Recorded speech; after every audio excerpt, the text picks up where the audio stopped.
Good morning. One angry pagan here, Shadowita. I haven't done one of these in a while, so it's a reaction to BBC Question Time. As usual, as per usual at the moment with me, unfortunately, all you're gonna get is audio, and I shall pause it if I feel that I have something to say. This is Question Time from the 28th of Æfterra, or the 8th of February to all you normal people. I don't know where this is.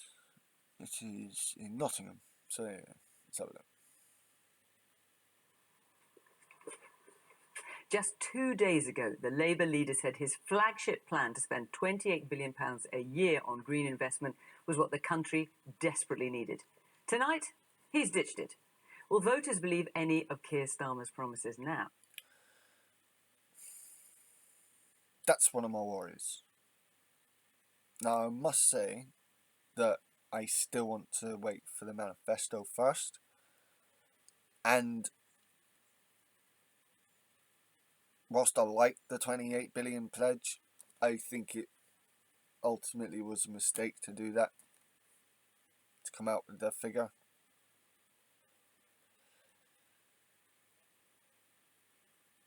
It doesn't sit well with me, all this. To discuss that and more, we're in the Labour stronghold of Nottingham, the second biggest city in the East Midlands. But our audience here, as always, is a reflection of the electoral picture across the nation. They also want to ask, is dentistry in crisis? Should we all be investing in a personal set? I mean, if any of you have seen my face a bit closer up, like, you'll know that I'm missing teeth. Like, it's ridiculous. Of pliers. Should under-16s be banned from social media apps? And after the horrific attack in London on a woman and her 2 children, should sex offenders ever be granted asylum? Welcome to Question Time. What if it wasn't known he was a sex? I don't know about this story, but what if it wasn't known that the man was a sex offender before this? Kind of recently had this kind of problem myself with someone I thought was a friend. On our panel from the Conservatives, the shiny new deputy chair of the party appointed this week, James Daly. He's also the holder of the most marginal seat in England, Bury North, which he won by just over 100 votes. Wes Streeting is Labour's Shadow Secretary for Health and Social Care. And at 41, he's already published his life story. I'm not a fan of Wes Streeting, and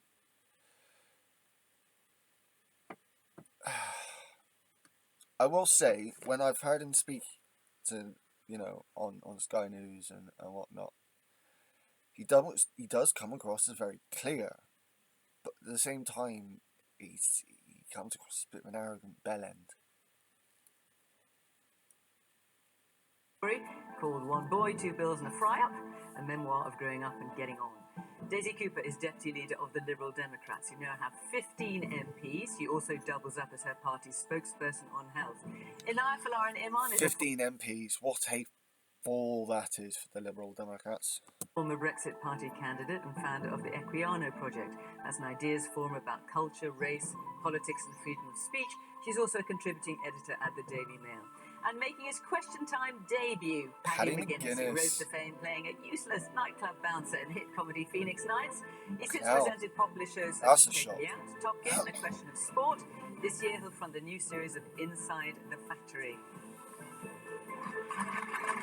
Interesting.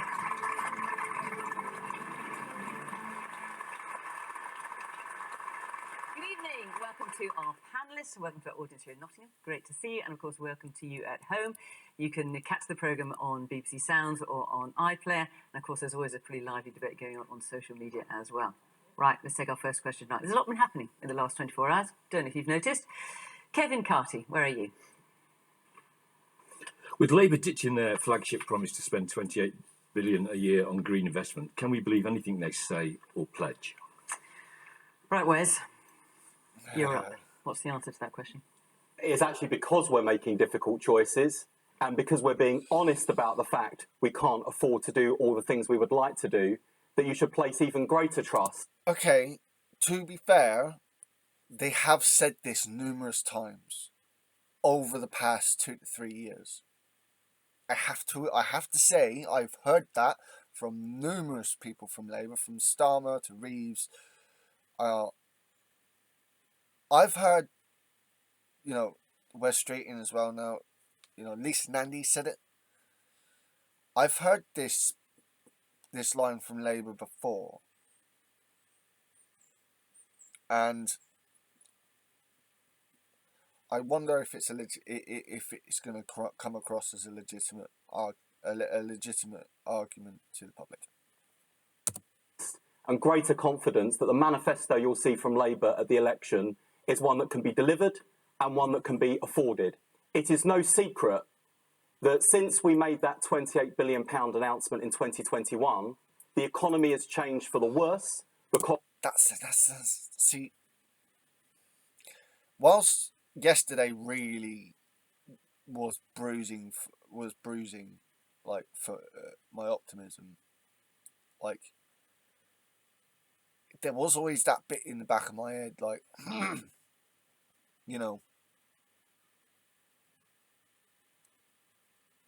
is this a proper U-turn? And not only that, but we really should wait for the election to see the manifesto proper. If it's as light touch as people make it out to be, that might be a problem. However, there might be more in that manifesto than we think.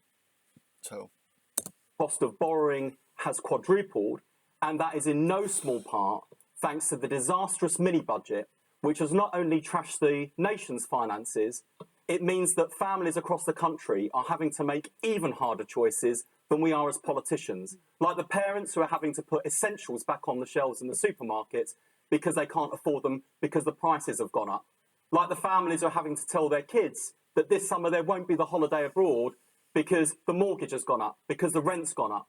So we make no apology, actually, for the fact we've had to take a long, hard look at the challenges facing the country, the promises we would like to make, and kick the tyres on every single one of them to ask those two questions.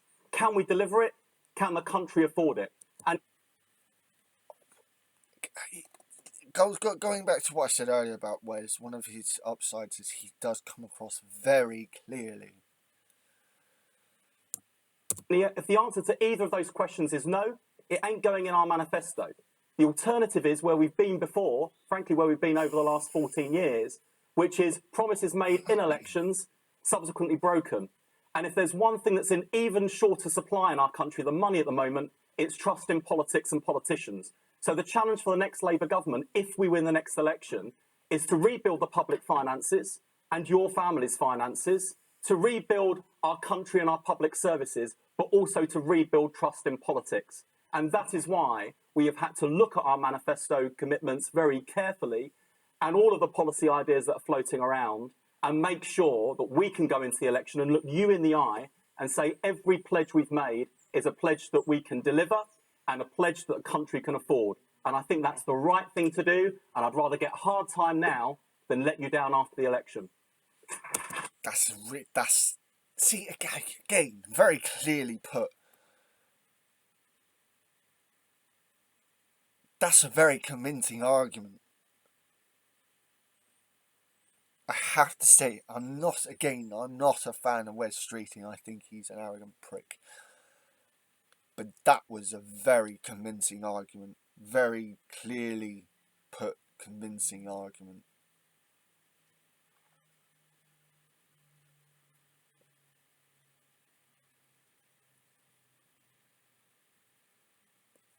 I still feel a bit nervous about it. Still going to be a case of we're going to need to see the manifesto before really making judgments, but I like that argument.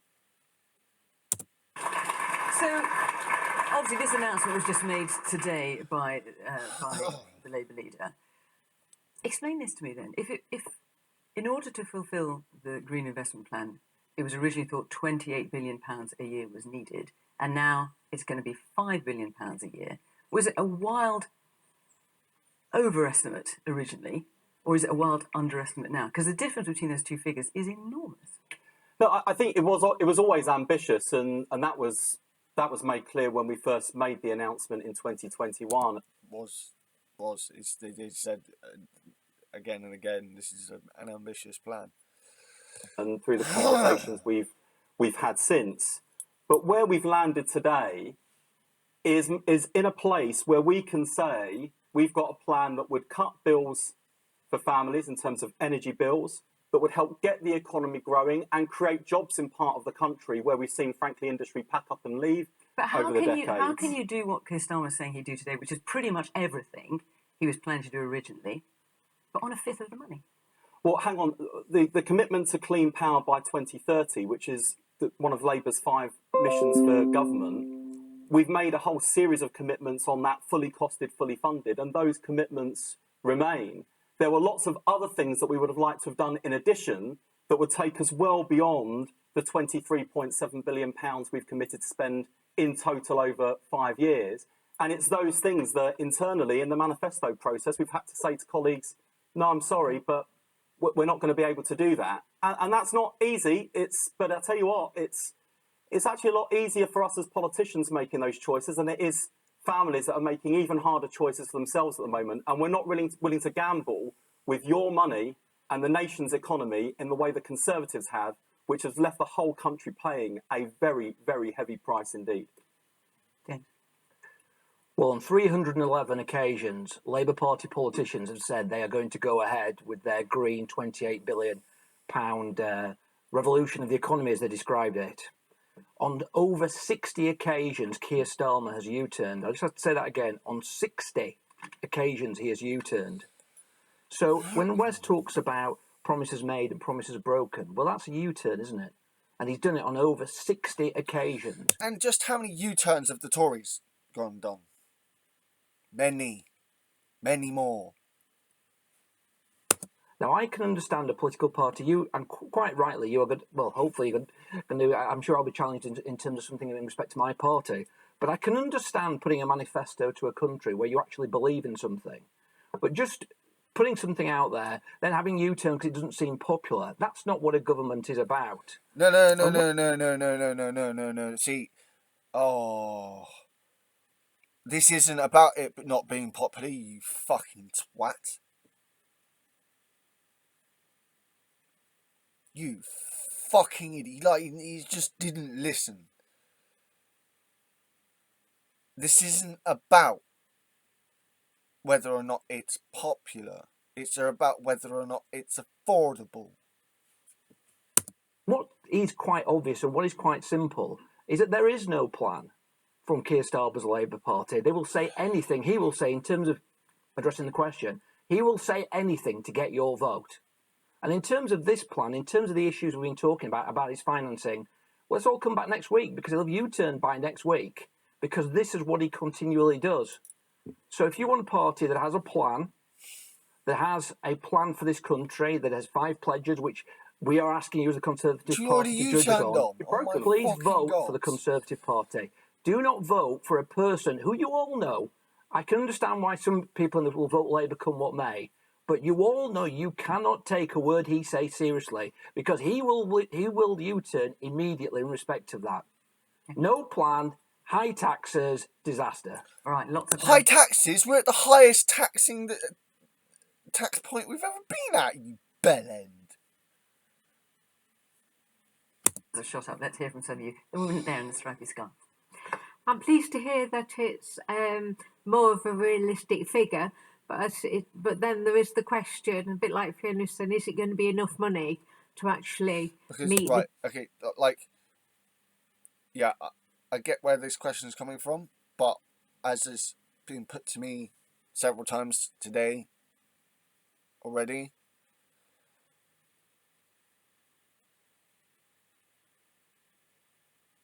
it's not just like government put in this investment and they're going to be pushing for private companies to put in investment as well. The needs of society. Okay, I'll take a few points. I'm sure you'll come back to you, Wes. Man there in the glasses, yeah, and the grey sweater. So the Conservatives said they would level up. The disparities have got worse. They said they would eliminate rough sleeping by 2024. It's up by 50% since 2021. They said they would deliver HS2 in full. Bomb. We're going to get Oh. a shuttle service between Birmingham and somewhere called Old Oak Common that no one's ever heard of. If Labour are not going to spend £28 billion a year on this, I'd much rather know about it now than discover after the election that they didn't really mean what they said. Yes. This is, again, it's another point that keeps being put to me.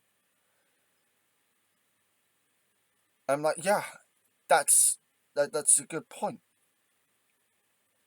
There's going to still be a lot of people on the left that don't like it. I still don't like it. But that's partly Labour's fault for talking about £28 billion in the first place. Actually bringing up that figure in the first place is their fault.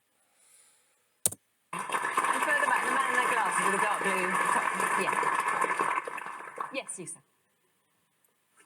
I would prefer if the Tory party could take a leaf out of the Labour Party and actually do a U-turn, particularly the Prime Minister, and make an apology to the gay family.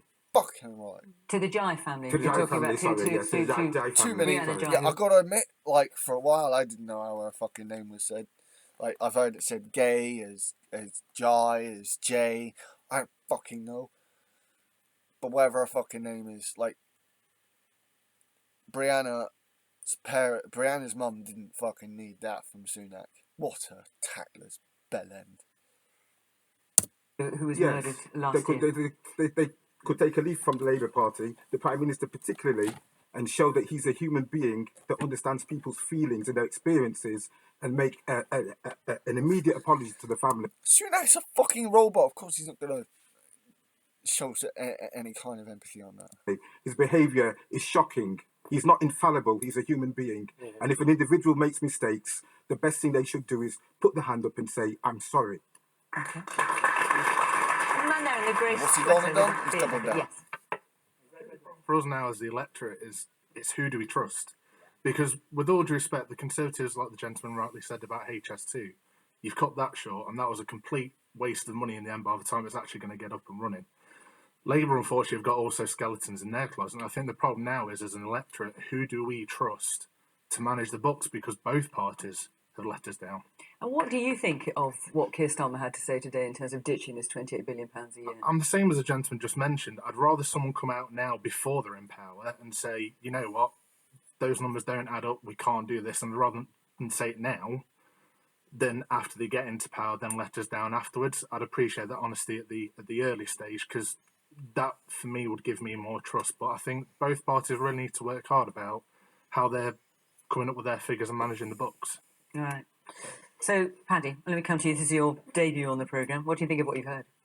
Well, firstly, this is very daunting. It's terrifying, in fact. But luckily for me, most people know I'm not here for my great political brain. But that didn't stop Boris Johnson, so we're all right. Well put there, Paddy. I think for me, like James, you saying to Wes that Keir Starmer is saying anything to get a vote is a bit rich coming from a Tory. Let me tell you. Boom!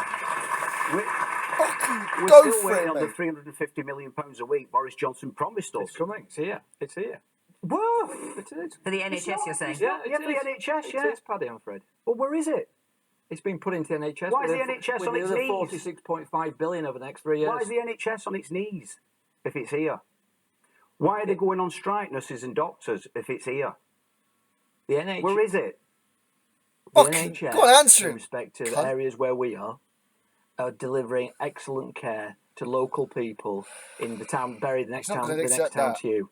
We're delivering more elective procedures. We've got more doctors and nurses. We've got record We're putting waiting record amount lists, of record James. amount.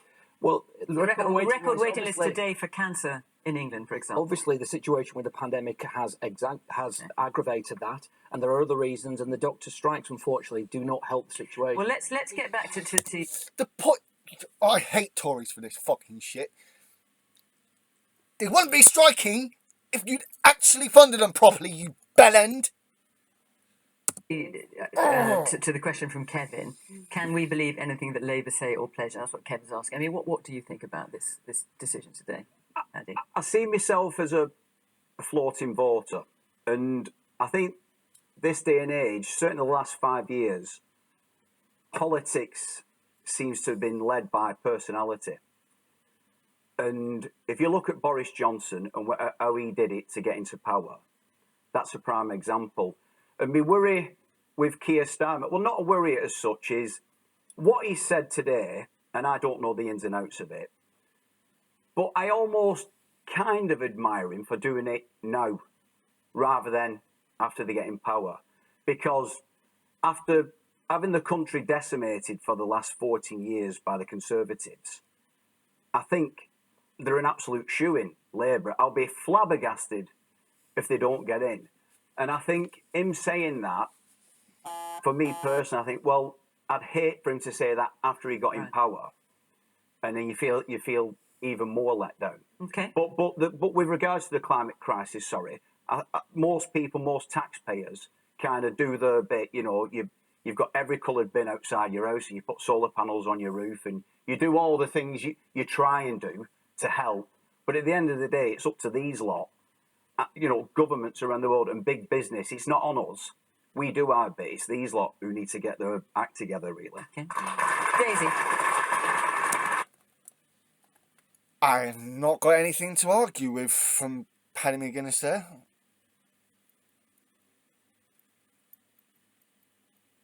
No. Not one thing, actually. We're facing a climate and ecological emergency, and tackling that should be above party politics.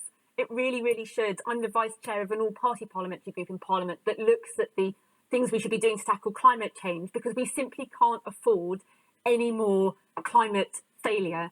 Now, it really worries me that we talk about the money that we need to spend on this as if it's a cost. Actually, it's an investment. It's an investment in our future. And if we get it right, then actually by investing in the green transition and climate issues, we can create jobs. We can create economic... That's what Labour are promising to do. Spend to invest. They're still promising that. growth. We can reduce energy bills and we can save the planet. So do you think Labour should have stuck the 28 billion? Look, Labour can speak for themselves. I haven't seen their plans. I don't know how they add up. But what I can say is that Liberal Democrats, which is the party that I'm here to represent this evening, have always led the way on climate and environmental issues. We were the very first party to call for a windfall tax on the big oil and gas companies. Why? Because we knew that if we could tax those people who are pulling in billions of pounds, we could help people with their energy bills.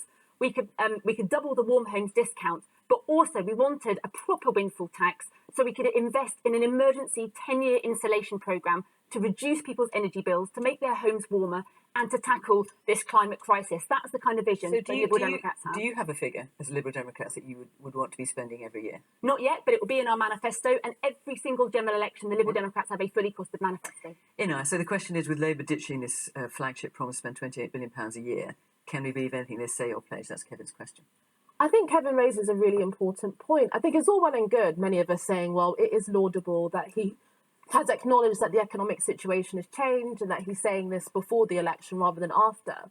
But then you have to then ask the question, what are we voting for? Many of Keir Starmer's pledges that he staked his leadership on, he has U-turned on this. Many of his shadow cabinet ministers were talking about this as recently as a few days ago. Well, Keir Starmer was talking about it on Tuesday, saying it was desperately needed. Exactly. And then on top of that, we had the abolition of tuition fees that was dropped. He said he was going to nationalise lots of industries. That was also dropped. He said he was going to abolish the House of Lords, abolish universal credit. So these are huge, potentially transformative policies that Keir Starmer has taken to the country and now abandoned. So yes, I agree that many people feel that the Tories have not met expectations. But I don't necessarily think that that's a good enough reason to vote for another party. We need to see a genuinely transformative vision that people can believe. But the public was duped by the Tories before when it came to Brexit, and look where that's brought us, for fuck's sake.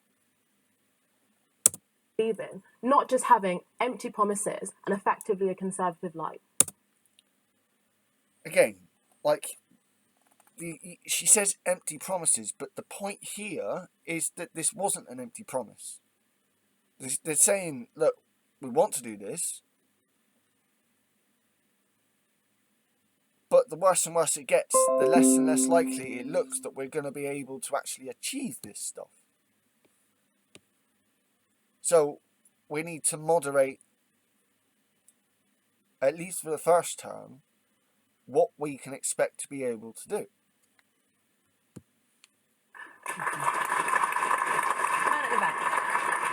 I agree with Inaya. I can understand Labour's reticence in over-promising, because that's partly what happened at the last election and was the result was obvious. But what the country needs is a clear vision of how you're going to make people's lives better, and a differentiation between yourselves and the Conservatives, because otherwise people are only going to vote for Labour because they're not the Tories and not because they've got some vision for improving people's lives. Okay. Young man here near the front, yeah. Yeah, I agree with what Daisy was saying about costing climate change measures. It's really tricky. And they say like a week is a long time in politics, but in the years and decades where the true impact of the climate crisis is going to be felt, it feels quite kind of easy for politicians to kick the can down the road, as it were, and kind of pick things that to spend money on that seem almost more immediate. But the more you kick that can down the road, money-wise, the more expensive it will be when you eventually get to it and say, actually, no, we should.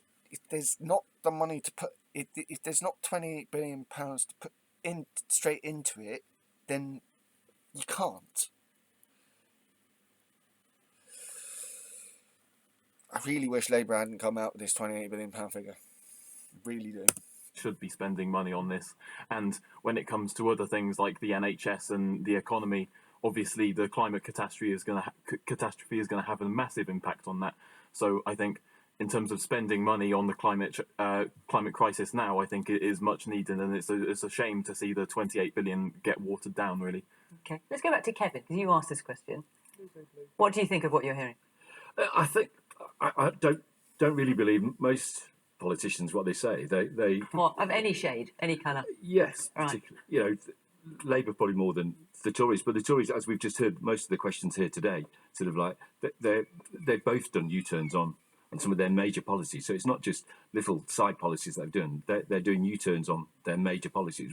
So I think the general public would appreciate sort of if the politicians could actually speak a bit of truth and actually sort of follow through their pledges and their promises, and not just make them so that, you know, for us to vote on them. Okay, let's just come back to the question that you asked here in the front, which is £5 billion a year going to be enough? I mean, just come back to this, Wes, because I don't want to be simplistic about this, but if £28 billion a year was desperately needed, if he doesn't mention that this is supposed to be partnered alongside private investment, I'm going to be pissed.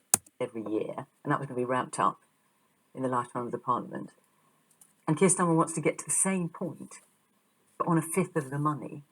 To this woman's point here, how is that enough? Well, the £28 billion a year was about more than clean power by 2030, but that remains our commitment, and the announcements that we've made to get us there still stand. So it includes £8.3 billion so that we can set up Great British Energy, a publicly owned company that would invest in clean homegrown power and make sure that as we invest, we get a stake in it.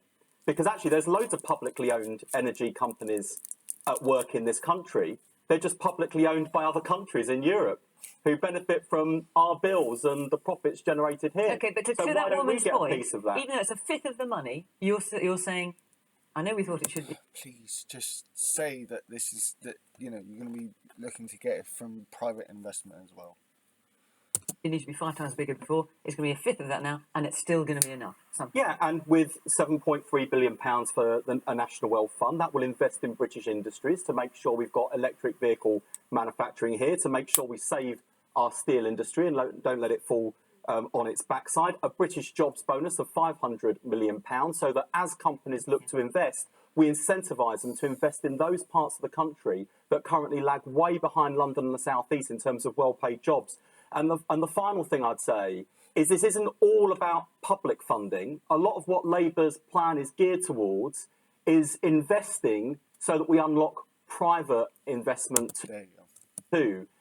And with our planning reforms, for example, there's a huge amount of investment that's being tied up by companies that want to build the new energy infrastructure in this country, but are held back by Britain's outdated planning system. So that's a big change we could deliver in Parliament without costing us a penny and would let business get going. So don't think there's no change coming. There's change you can believe in. And whether it's this or whether it's our fully costed, funded plans for the National Health Service that deliver 2 million more appointments we may get onto.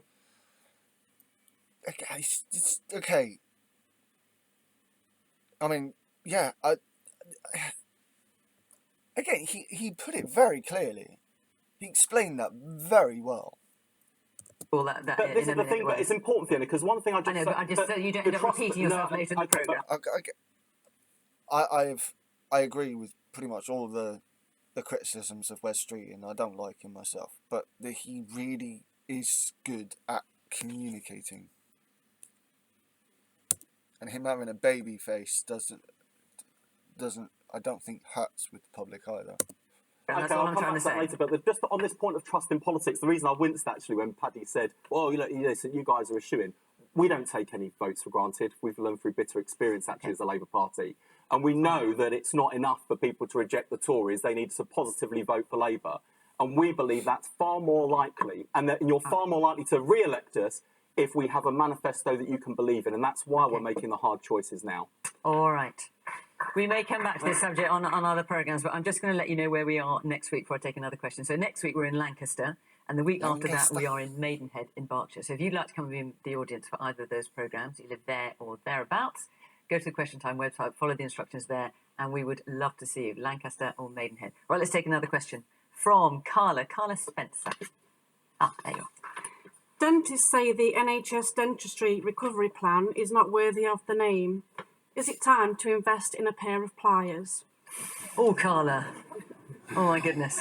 Well, some people have been pulling their own teeth out with pairs of pliers, as we've seen. There was a huge, long queue. I'm sure many of you saw it outside a new NHS dentist surgery in Bristol. People trying to get to see an NHS dentist, and the government has announced the following day an NHS dentist recovery plan, which it's fair to say has not been well received by the British Dental Association. James, is it time to invest in a pair of pliers? Well, the plan that was announced this week is adding £200 million in spending. It's not enough. Not only that, but from what I can gather, it seems to be that they're not happy with the contract either. Like the way the contract's laid out or something. A number of different... It's anyone's got a better explanation, please put in the comments. Strands to it. It's about creating 2.5 million new appointments, which clearly is a good thing. Nobody can argue that's not a good thing. It's creating a scheme called Smile for Life, because there's been ample evidence, which has been demonstrated for a long time, that young people in this country, not all young people, but many young people's dental health is not where it needs to be. There's a lot of... If the Tories hadn't been in power for 14 years...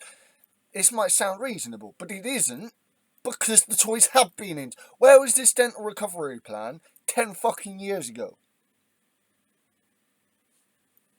The work gone into that, certainly I can only speak locally in terms of my local council and local health services has really done a lot of work in the community. The rollout of family hubs has helped that, but more is needed because adverse dental care affects every part of a child's life. So I think that's something to be welcomed as well. So given this dentist recovery plan, the question, is it enough? For our audience here, if you were to win the next election, obviously you're behind in the polls at the moment, but if you were to win the next election, for Carla, if she wanted to sign on with an NHS dentist, how long would it take for you to sort dentistry out so that she could confidently find an NHS dentist? Well, are we talking what? Well, years, 5 years, 10 years? If I just in terms of the plan, and I think that's a very fair question. Well, let's hear it then. Let's hear it. Well, in terms of the geography, so if you're in Cornwall, if you're in the various parts of the country, especially rural areas, the answer to that question is it's very, very difficult. And the idea behind this plan is to invest money and to incentivise dentists to go into those areas to make sure that people do have access to NHS support. But you must have some idea. It's really axe grinding with this fucking Tory bastard. All of them, actually. These Tory bastards. Fucking... They're coming out with this stuff that, again, would sound reasonable if they hadn't been in power for 14 years already.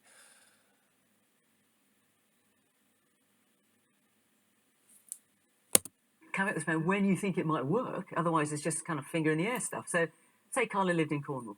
I know you don't, because you live around here. How soon, with your plan, would she expect to be able to see an NHS dentist? Well, if I judge that on the basis of what's register with one. If I judge that on the basis of what's happening in Greater Manchester and Bury, where I am, there was certainly an issue a number of years ago in respect of access to access to NHS dental appointments. There's been some brilliant work done with the health and social care involved in Greater Manchester. We've been able to work with local dentists. We've been able to work with local practices. Yeah, but this is all before the dentist. You've got this new plan. Well, Fiona, but people might want to know when they think it might work. Well, Fiona, I'm trying if it work at all. Fiona, if you want me to answer the question, I'm trying to give a practical example that we have got to. There are still challenges. We've got to a position in a relatively short period of time in Greater Manchester, before this extra money comes in, before this plan is in, to give more access to people for more dental appointments. So, my own personal experience in Bury, in my particular area, I think great work has been done. I think this money, the extra money that's now, it's a total of over £3 billion going into dental services to support services, and I think it is going to really help. You know, we've got. But in terms of when it might really help, when might that? I'll give you an example. No, but that's before the plan. Example. Okay. We're not going to get anywhere. Wes? There are quite a few. Sorry, that Tory is just an arrogant prick. What's his fucking name?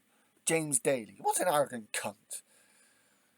Oh, I've already given you an example. Your example didn't fucking answer the question, you prick. Few things the government announced this week which will make a difference, and lots of them are things that Labour put forward as an emergency plan to try and rescue the state of dentistry. What was really missing, though, was the fundamental reform that's needed to the dentist's contract, because over the last more than a decade now, that's what I've been hearing. The gap between what dentists get through private practice and what they get from NHS work has widened to the point where loads of dentists are handing back their contract. And I went to that surgery down in Bristol the other morning, and I saw the consequences of it. The dentist told me the reason they'd opened up wasn't because they had this great contract and the money there to deliver, but almost as an act of charity and kindness. We're here because we believe in this and we don't want to let the community down. But it was an act of kindness, and we're not seeing that across the rest of the country. And then you see the consequences with the queue outside. The woman who was almost in tears because she'd taken a couple of days off work to try and get her 14-year-old son signed up to the dentist. Another woman who'd paid hundreds of pounds privately for a temporary filling and couldn't afford the bill of more than £1,000 to get all the work done, and so she was desperate for an NHS dentist. Well, let me ask you the same question then. For people here who want to be able to register with an NHS dentist and can't, because for 9 out of 10 dentist surgeons, I think the fact is you actually can't. They're not taking on new adult NHS patients. If Labour were to get in power, how soon would people here be able to think, I can register as a new patient with an NHS dental surgery when I want to? Well, I want to make sure that people in every part of the country can get access to an NHS dentist, and that means, for me, as I said this week, on the Monday after the general election, I will have, if we win the election, the British Dental Association in on the Monday. I know you said you'd sort out a new contract, but how soon will people see a difference? And I would hope if we can get there quickly enough that by the end of the first term of a Labour government, NHS dentistry would resemble more what it was before. But I make no bones about the fact that to get back to where we were, we're looking at a decade of national renewal to get the NHS back on track. That's what dentists are telling me too. But in the meantime, we've got to focus on those people who find it hardest to afford it. We've got to focus on kids, because tooth decay is now the #1 reason for hospital admission amongst children aged 6 to 10. So we've got a lot of work to do. Rishi Sunak went to a Cornish dentist today to showcase his new plan. Didn't bother to check before he went. They weren't taking on new patients. And when he got found out, he said, oh no, I wanted to demonstrate the scale of the problem. Well, who's been in power for the last 14 years? Okay, And, let's hear from the finally, audience. he Go says on he's going to reform the dentist contract. That was in their manifesto in 2010, 2015, 2017, 2019. Why, James, should people trust you in 2024? And is this a pledge that you Fucking boom. will stick to, Wes? Given that Keir Starmer has ditched his 28 billion pledge, I mean, people could equally ask you, is that pledge you're going to stick to? Dentistry contract reform will be in Labour's manifesto, and we will deliver on that pledge. And as you've seen, it will be in the manifesto because we've had the tyres kicked on it. And then, so, as I say, things that are now going in our manifesto are promises we've tested and promises we will keep.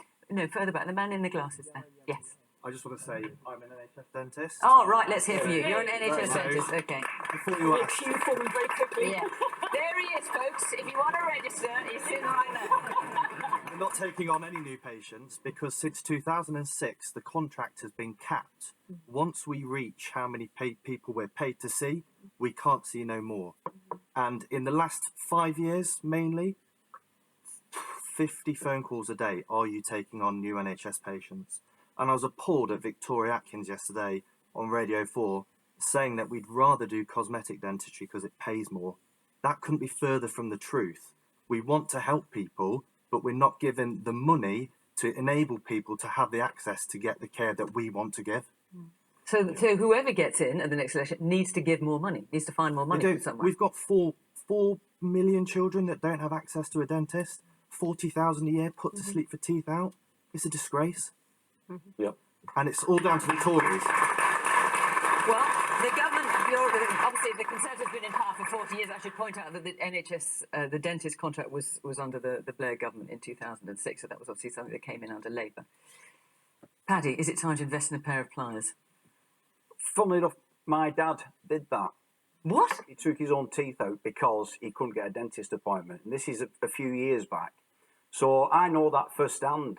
But as someone, as a child who was terrified of going to the dentist, I've got to congratulate the government because they've managed to get people queuing up at them.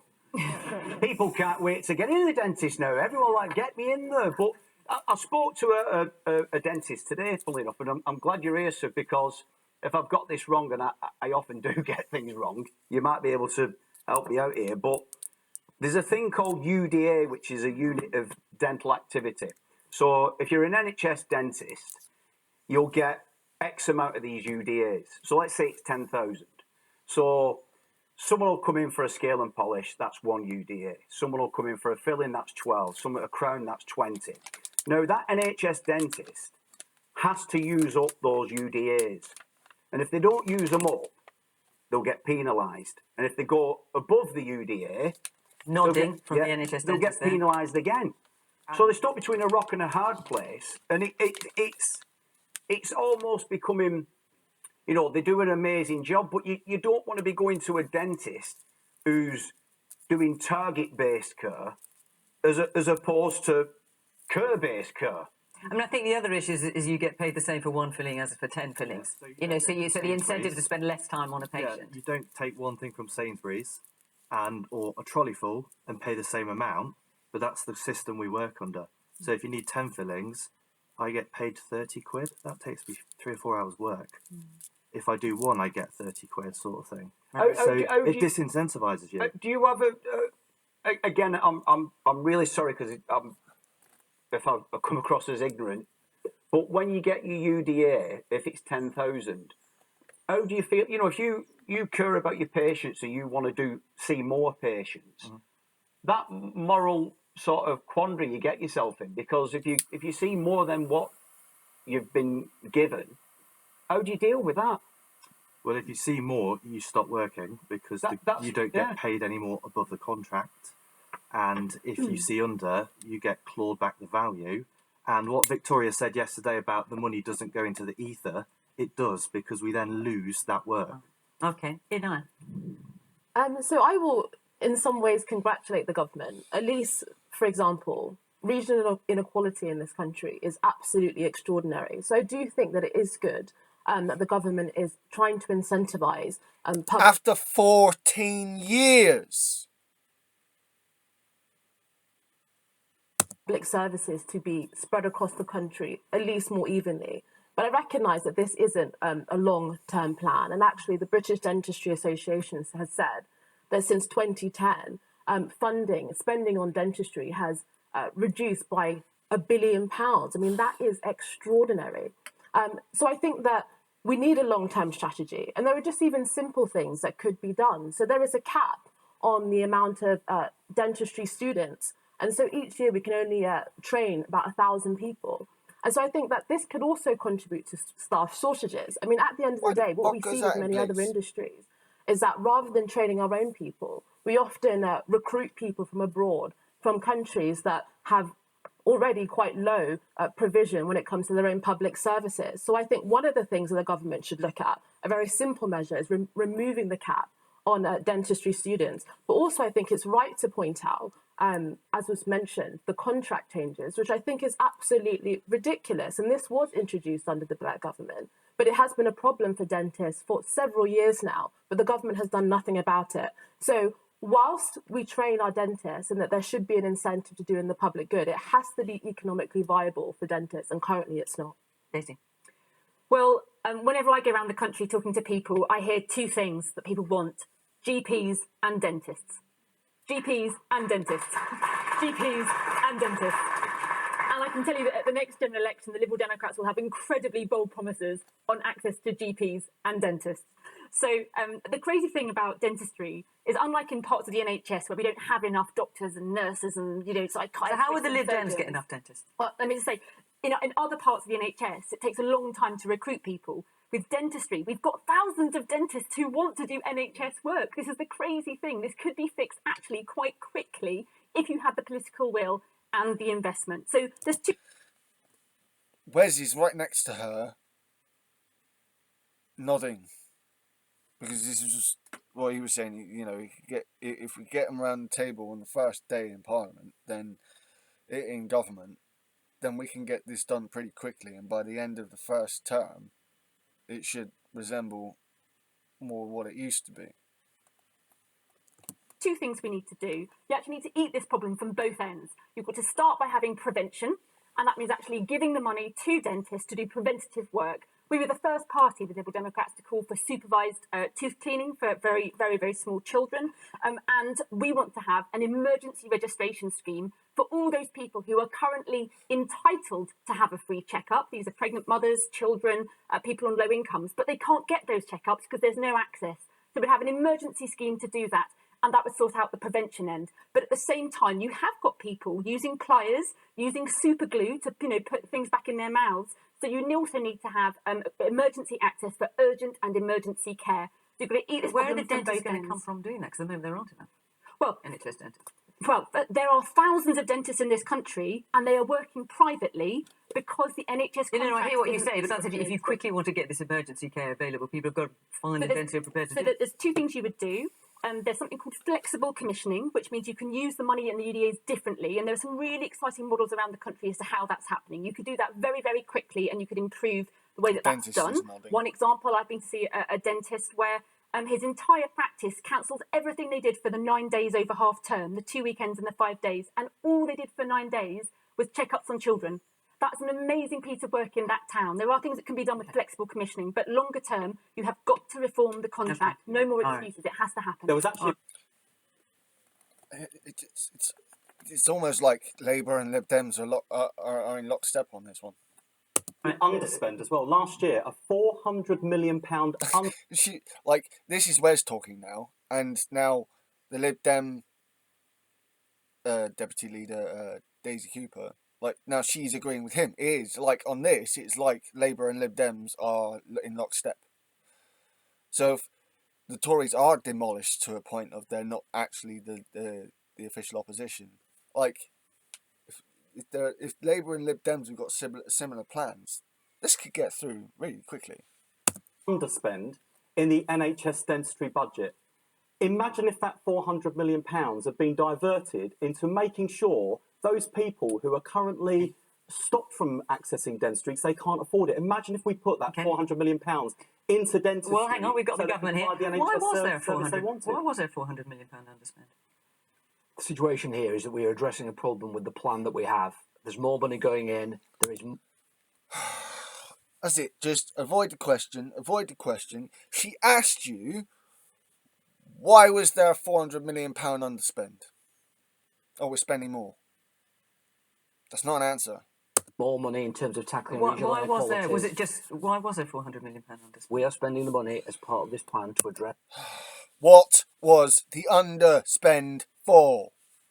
That's the underlying problems. That's why the plan has been announced this week, Um, and that's why we are trying our very, very best to address the issues. And there is clearly an issue with the It's been contract. announced this week because it's an election round the corner. That's why you've announced it. Okay. Let's Boom. move on. Let's take Paddy just sticking on a bomb. another question from Bridget. Bridget Buckley. Should we put a legal age limit on smartphones to protect our young people from new technologies? So, Bridget, I imagine you're asking this question because the mother of Brianna Jai, who was murdered last year, she was 16. She was murdered by two 15-year-olds. Her mother, Esther, has called for children under 16 to be stopped from having access to social media apps. She wants to have kind of children's phones, if you like. Daisy. But first of all, can I say my heart goes out to Brianna's. Yes, I agree with what she's about to say and what she's just about to say here. I'm not sure where I sit on this. I'd have to see. I think I'd have to see some studies on like how that would work. Like China's done it, I think. But do we really like? Is that the best model to follow? Is my question.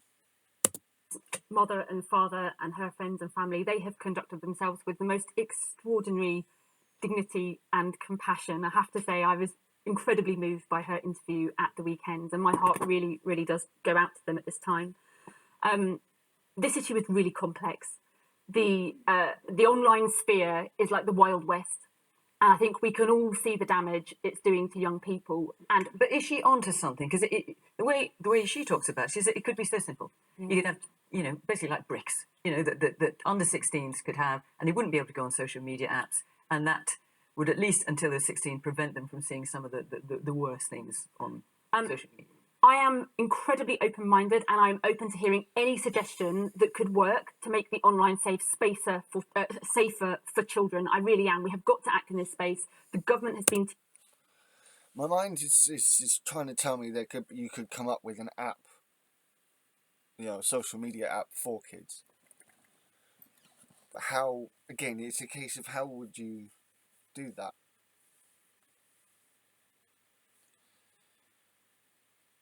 Yeah, I'm still not sure where I sit on this. Too slow. I think parliamentarians haven't got to grips with it fast enough collectively on a cross-party basis, and I think the tech companies themselves have been slow.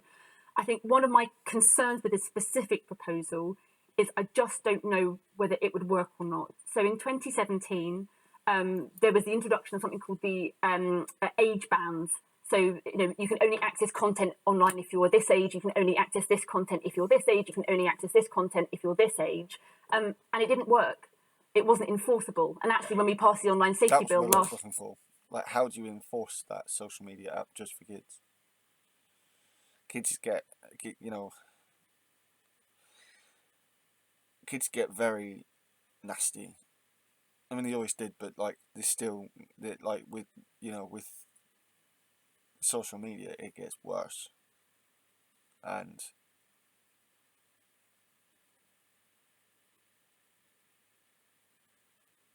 I'm not sure how you could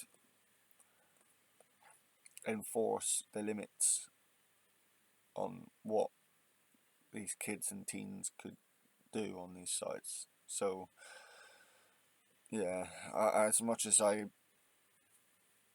as a rule, abhor absolutist solutions, I'm not sure what else you could do. Gia, There's also the point of, is it too late? that use of age bands was repealed because it wasn't working. And so I am open to ideas. I'm not sure that this particular idea would work. What I would say is that the NSPCC, which is the charity supporting children, has said that they would like to see an independent children's online safety advocate who would advocate for safety measures that could be introduced. And I think that's a fantastic idea, and one that certainly I'm very, very willing to support. Paddy, should children under 16 be stopped from having access to social media apps? I think, listen, if social media was gone tomorrow, I wouldn't lose a wink of sleep, to be honest. But it's here to stay. So I think we've got to better understand it, and the kids at school need to be educated on it. But I'm a big believer, rightly or wrongly, I know there's freedom of speech and everything else, but why is there no ID verification when you're signing up to something like Twitter or X, whatever it's called now? But anyone can go on there, like all these chat sites. There's literally, it's like the Wild West. There's no verification on there. So it's for a paedophile. It's so easy to get in touch with kids. And as a parent of 3 children, who most parents are constantly worrying about the kids, I find myself, if they're on the computers or on their iPads and looking at stuff, I'm constantly peering over their shoulder. And I don't want to do that, but I think the kids need educating at school about it, and parents need educating. Someone mentioned the other day, do you know what a snap streak is? I've never heard of it. So there's I consider myself pretty all right with that kind of stuff. So, I mean, is it realistic, do you think, what Esther is calling for? And it's completely understandable why she is calling for it, for children under 16 to be stopped from having access to social media apps. Or do you think that genie is out of the bottle now and it's just too late? No, I think she's bang on calling for it, and how those parents are handling the death of their daughter is admirable. And to come out and do that, to try and help other parents and their children stay safe, I'm all for it. So I think it is hugely understandable why this discussion has taken place. And I do think that there is some evidence to show, I think a social psychologist, Jonathan Haidt, did demonstrate that actually when social media and smartphones were introduced, it strongly does correlate with a significant decline in mental health for young people, particularly young girls. So I do think it is an important conversation to be had.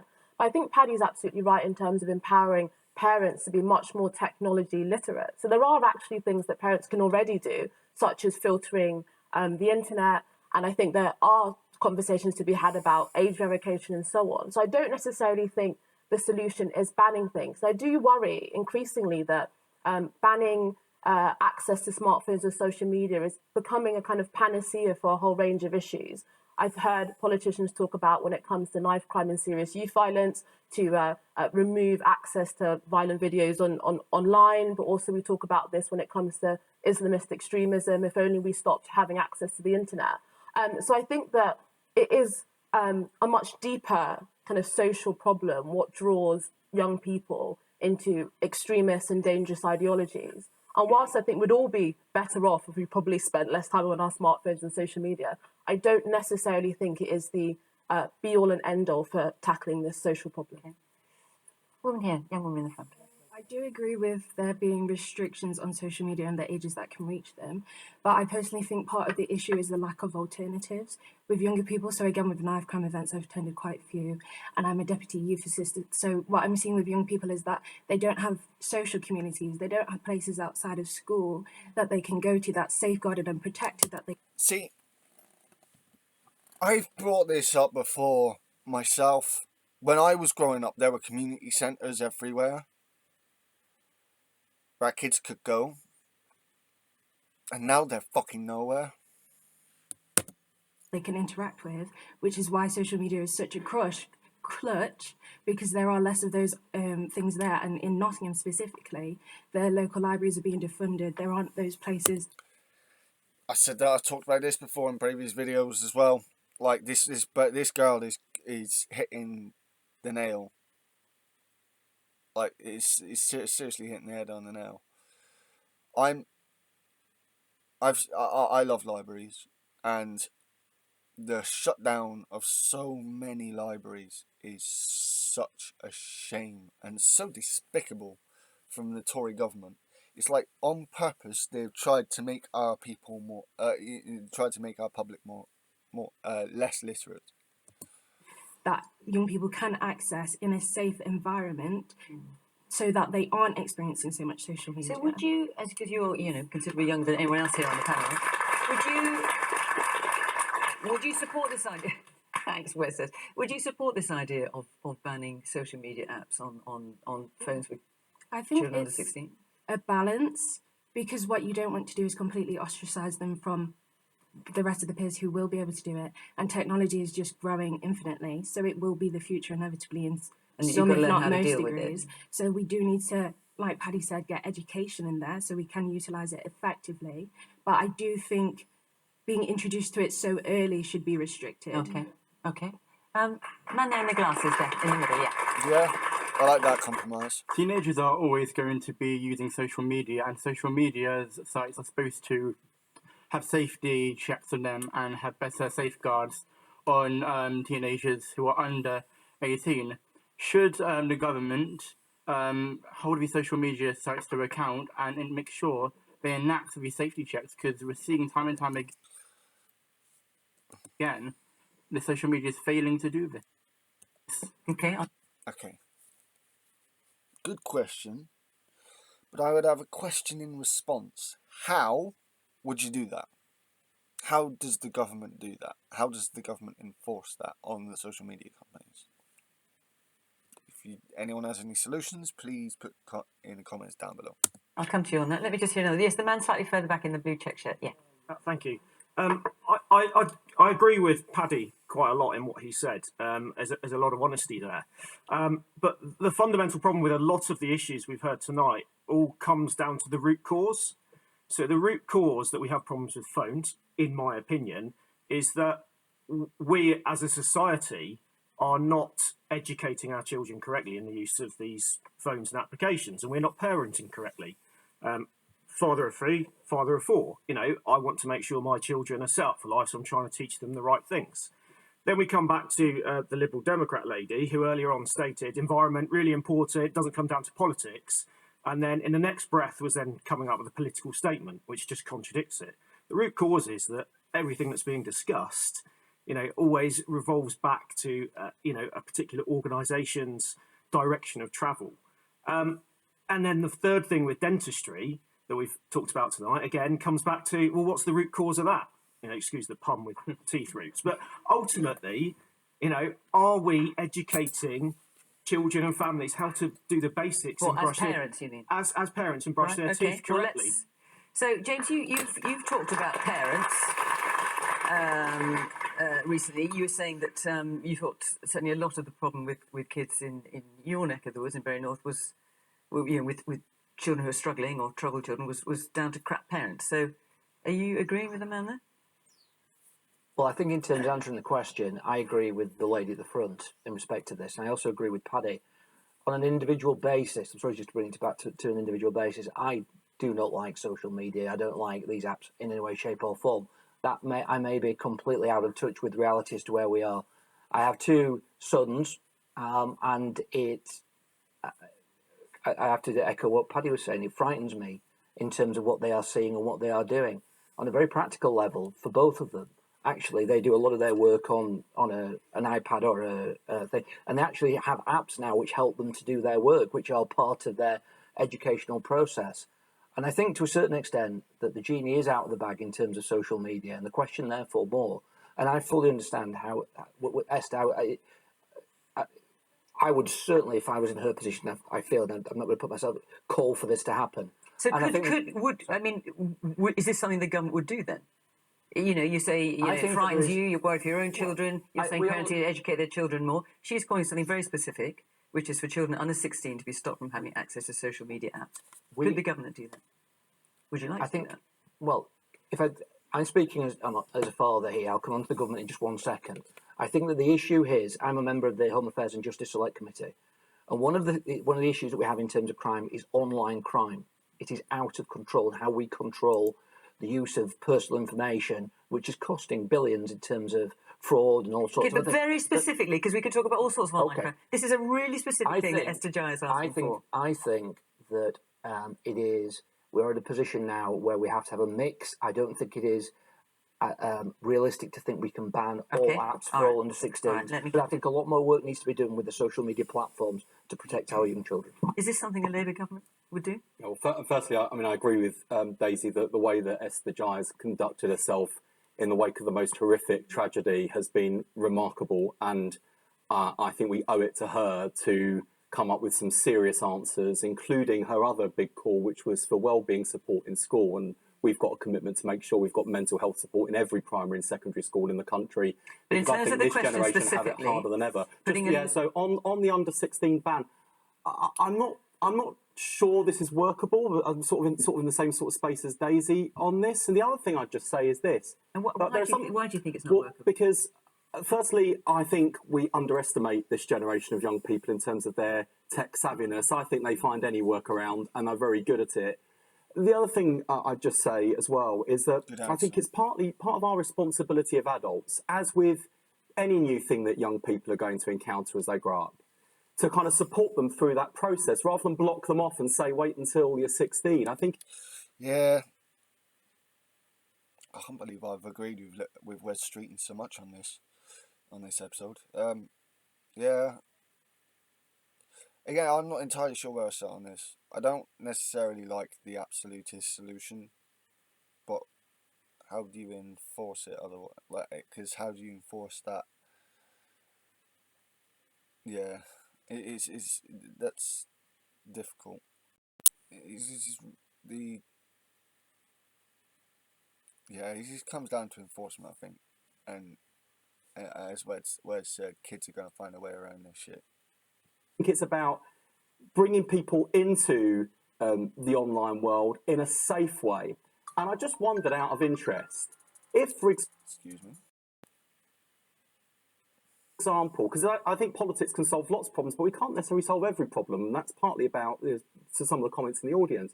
If, for example, the technology companies said, we're going to develop a smartphone designed specifically for under 16s, and we said, okay, well, we'll have that on the market for under 16s, and it's got safety protections and controls for under 16s. How many of you would buy them for your kids and be happy with them having something like that as opposed to a general mobile phone? How many people, if you would do that? Put your hand up. I'm just curious. I'd buy one. Because I just think, there are some problems that we can solve and the support we can put in place. There's an interesting tactic there from Wes that I haven't seen from many other people. Fiona Bruce is the one who asked the audience questions and they put their hands up. Wes just did that. I haven't seen that from panelists before.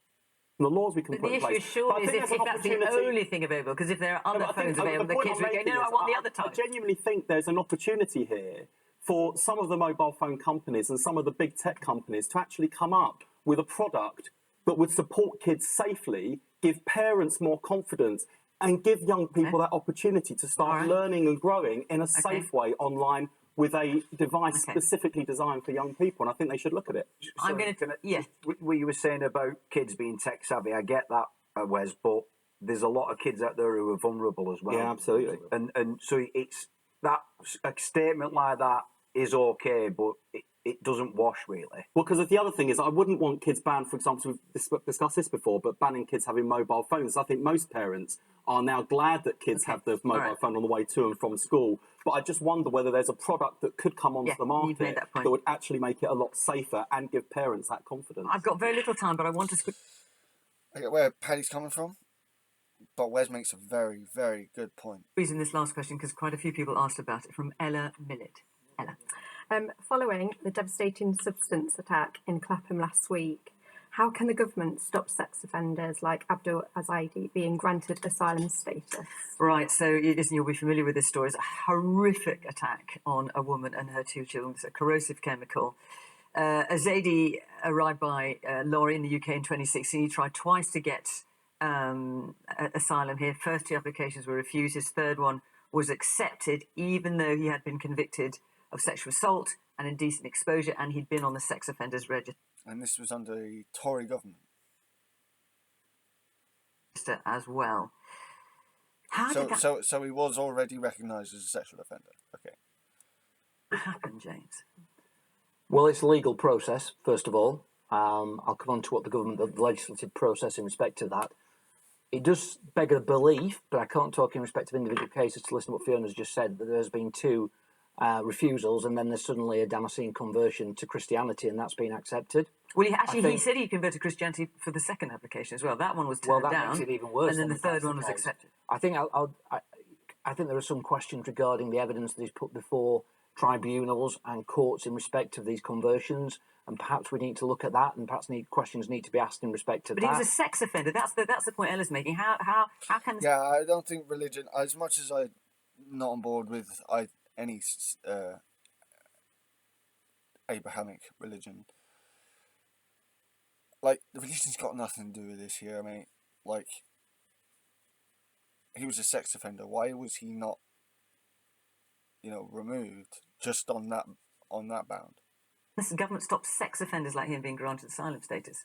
Well, at this moment in time, for sex offenders for any type of offender to be automatically deported from the country, they have to receive a certain sentence. Now, my understanding in this case, Fiona, is that for very serious sexual offences, I understand it may well have been a non-custodial sentence. It was. In respect to that, and that was the reason why it happened. If it had hit a certain custodial period, then he would have been deported automatically. Do you think that should change? I think there is definitely, as I say, I think there's definitely. Okay, yeah, that needs tightening up. As long as it's not at the expense of people who aren't sexual offenders. That needs tightening up. We have to respond to these horrific cases, and we have to look to see if things can be better and the law can be changed. So I think it's a very, very proper question to ask and a very strong challenge to the government. I'm sorry to say, we've only got about 5 minutes left, so you're going to have to be reasonably brief. Inaya. Well, I think for many people it encapsulates exactly what the problem is with our broken asylum system, that somebody was able to come to this country illegally, have his application rejected twice, and then probably through legal aid and other funding by the taxpayer who was able to appeal. And a sex offender, someone that is dangerous. Okay. This is where I start getting really annoyed, because people like her will blame legal aid, and we need legal aid for people who actually need it.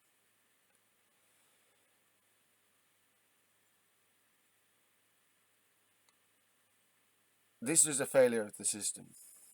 The system the Tories have been running for nearly 15 years. So, and harmful to people in this country, was then eventually granted asylum and then went on to commit a horrific act on a woman and her child. And actually, one of the things that was most worrying to me about it, after that happened, politicians from both sides of the political spectrum went on television, and rather than ask the right questions about how this person was able to come into this country, who signed off on that decision, they ended up talking about microaggressions. That's not the serious discussion. What do you mean talking about microaggressions?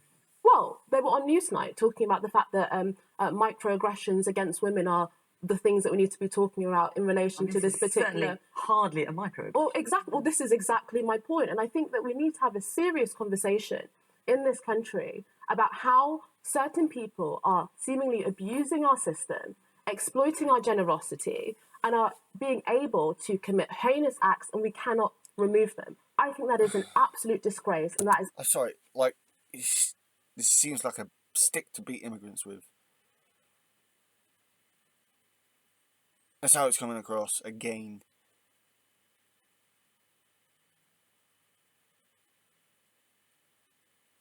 I'm not going to name any names, but recently, personally I've had to deal with, a situation where there was a sexual, an English, as English you can get, sexual offender. White Englishman.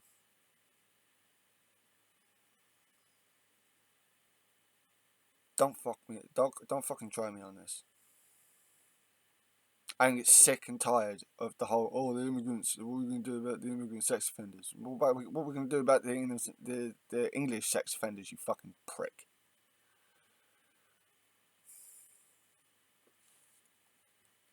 Rapists are barely being chucked in jail. Like, there's a big problem. It's not just the immigration system. Putting people in this country in serious danger.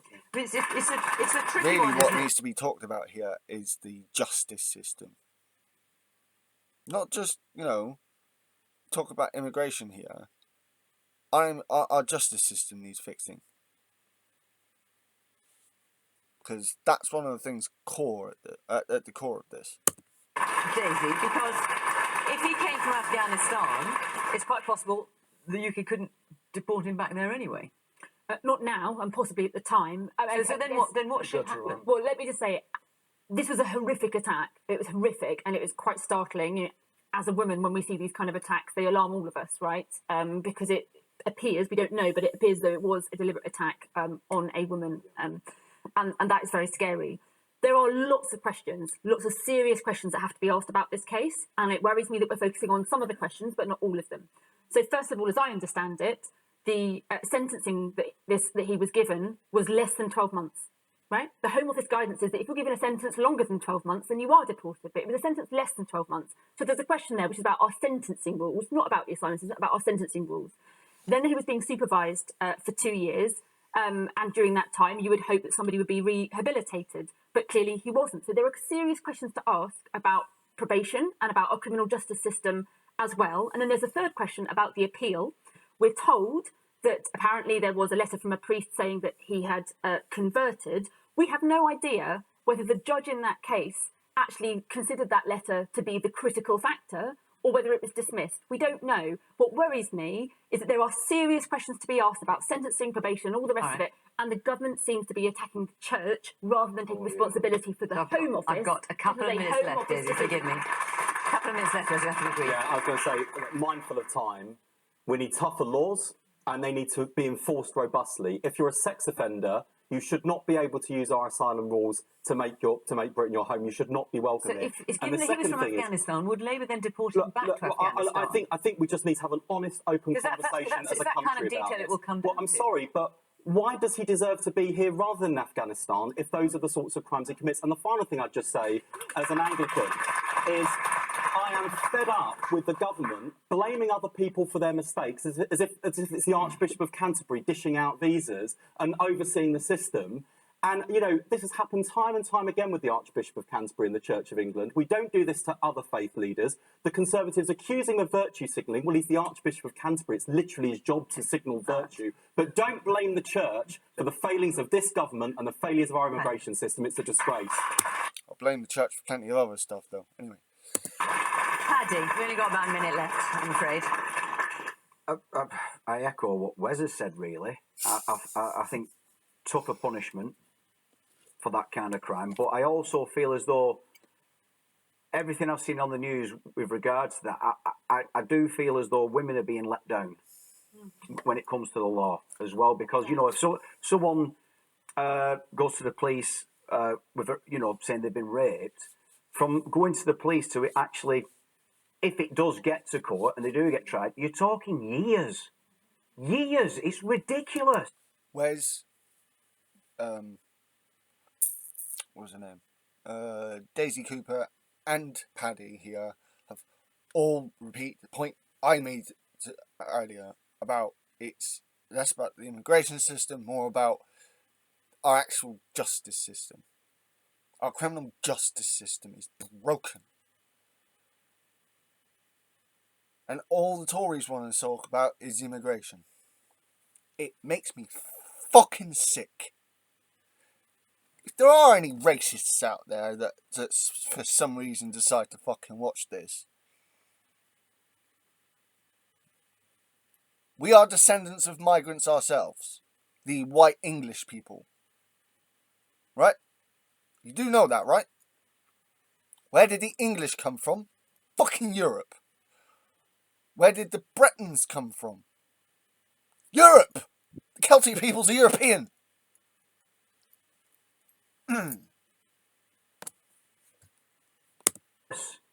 So that whoever's in the next government, 100% he's looking at. Right. Okay. We are out of time, I'm afraid. James, forgive me. We are out of time. We could have talked a lot longer about that. Forgive me for having to rush it, but I wanted to get it in because a number of you had raised that. Our hour is up. I just want to thank the people who supplied these. All right. Fuck off now. Okay, that was kind of better than I was expecting. Okay, fair enough. I'm not sure where exactly I sit on that now. Like, there are a whole bunch of subjects in there that are brilliant, and as much as Wes Streeting does my fucking head in, I give it to him. You know, his arguments were, his points were hardly arguable in a legitimate sense. If you think they were, then put comments in below. I think that was a pretty good episode of BBC Question Time. Honestly. I got more answers out of that than I was expecting.